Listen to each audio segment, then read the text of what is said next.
What is going on, guys? In this video today, we're going to be going over how to get 10 plus kill games in Fortnite Chapter 2 Season 1. Due to the fact that skill-based matchmaking was recently added into the game, a lot of even really good Fortnite players are struggling now to get high kill games. It makes sense because in the past, if you were good enough to get high kill games, you were probably one of the top 5 to 10 players in every single lobby you were put into. But now with skill-based matchmaking, depending on the game mode you're actually playing, there's a good chance that the majority of enemies you're going to be fighting against are pretty close to your skill level. However, that doesn't mean high kill games are no longer possible. They're probably just going to be a bit more difficult, and hopefully the tips in this video will be able to help you with that.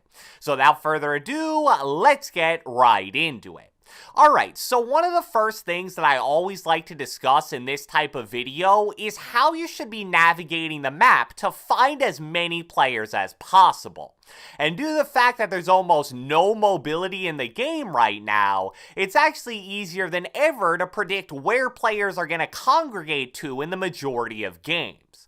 But before we get into rotating and finding people in the middle of matches, let's start with the beginning of games and picking a landing spot.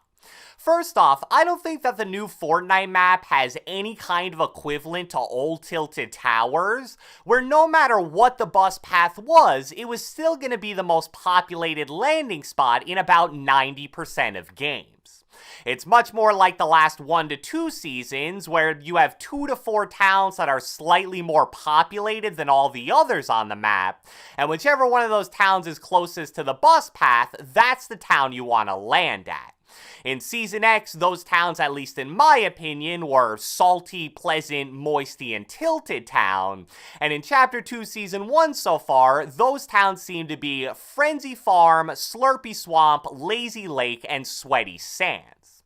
As always, getting kills in your opening town is actually super important because those are going to be the easiest kills you're going to be able to get all game, and it gets you off to a really good start for the rest of the match.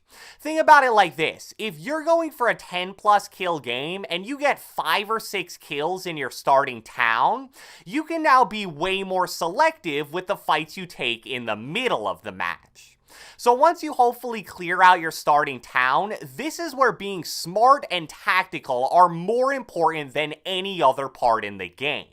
Like I mentioned a little earlier, rotation items / vehicles are at an all-time low right now in Fortnite. And because of this, when you're going for high kill games, your middle game strategy can't just be to use launch pads or Batman grapplers to just jump 100 meters in the air and then dive onto the first player or team you see. You need to pick a specific area or quadrant of the map and kind of set up shop and patrol it.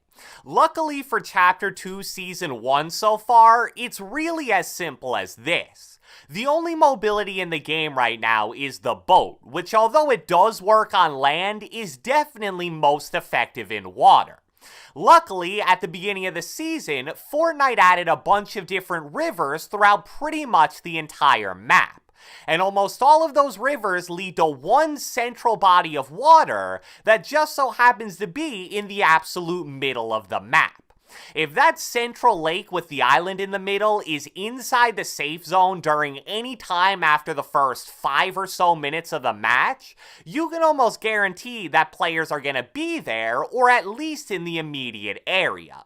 I'd compare it to like the Salty Springs / Dusty Depot area of the map from Season X, where even if you don't see someone right away, as long as you stay in that little area, soon enough either you'll see someone will see you, or you'll hear a gunfight start nearby. I know it may sound overly simple, but that's seriously the strategy that I've used for pretty much all the high kill games I've gotten this season. But at the end of the day, finding enemies is only going to be half the battle. You also need to be able to kill them. One of the most important things that you're going to have to deal with to get high kill games in Chapter 2 are explosives. Since the loot pool in general has much less options in this season, and there's now a lower rarity version of the RPG, so many players are obviously going to be carrying one in their inventory.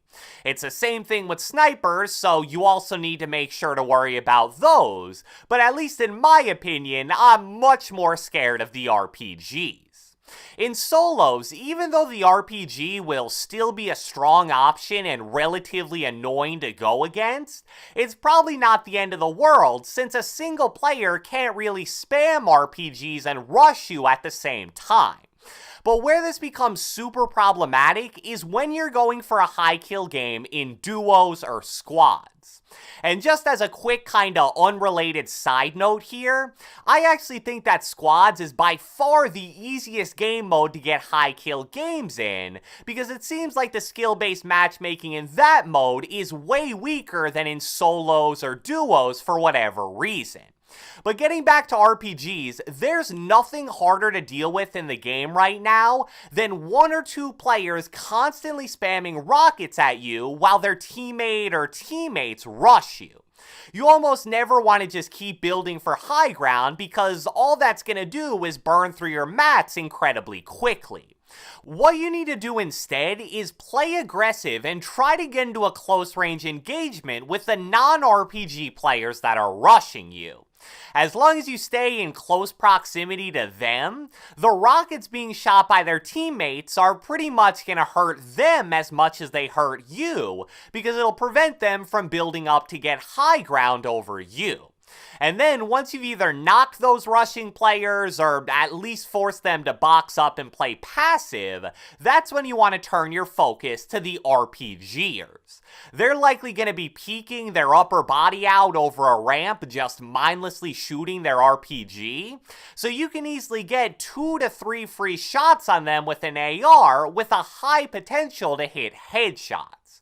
That'll make them very weak and likely force them to box up and try to heal, so that'll stop the RPG spam for a solid 10 to 20 seconds at least, and in that time you can either push the RPG spammers, or you can go back to the players that rushed you while you were being RPG spammed. Now that we've covered some important things that you need to know about the beginning and middle parts of high kill games, let's move on to talking about endgame. It seems that in Chapter 2 Season 1, the endgames are as sweaty as I've ever seen in public matches, and that's probably due to the fact that there's now skill-based matchmaking in the game. Since public matches no longer have moving zones like competitive games do, and instead they have a single circle that just gets smaller and smaller until the game ends, you're going to see a lot of players boxing up and playing super defensive, just waiting for that circle to close. Your goal here should be to make it so that the game doesn't get to a situation where you have 3 to 5 plus players all clustered together right next to each other as the storm is almost finished closing.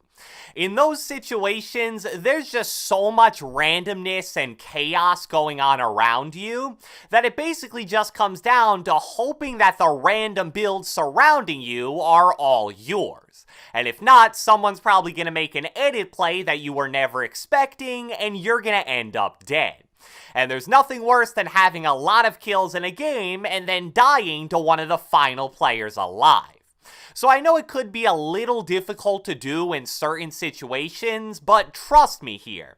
Your best bet is going to be to play aggressive against the players boxed up just trying to play passive towards the end of matches. The longer you wait and allow the circle to actually close around you, the more randomness is going to be introduced into the situation, and that's generally something that you want to avoid. So this is a situation where it really helps to be confident in your box fighting abilities, but you're going to have the advantage from the very start of the fight because you're going to be the one pressuring the 1-by-1, which is always the better position to be in. So I hope you guys enjoyed this video, and if you watched the entire thing, be sure to let me know with a comment down in the comment section below. We're a little over a week into Chapter 2 Season 1, so I want to know, what's the most kills you've gotten in a game so far, and what was the game mode? Be sure to leave a like, leave a comment, subscribe, turn on post notifications, do whatever the heck you want, and I will catch you guys next time.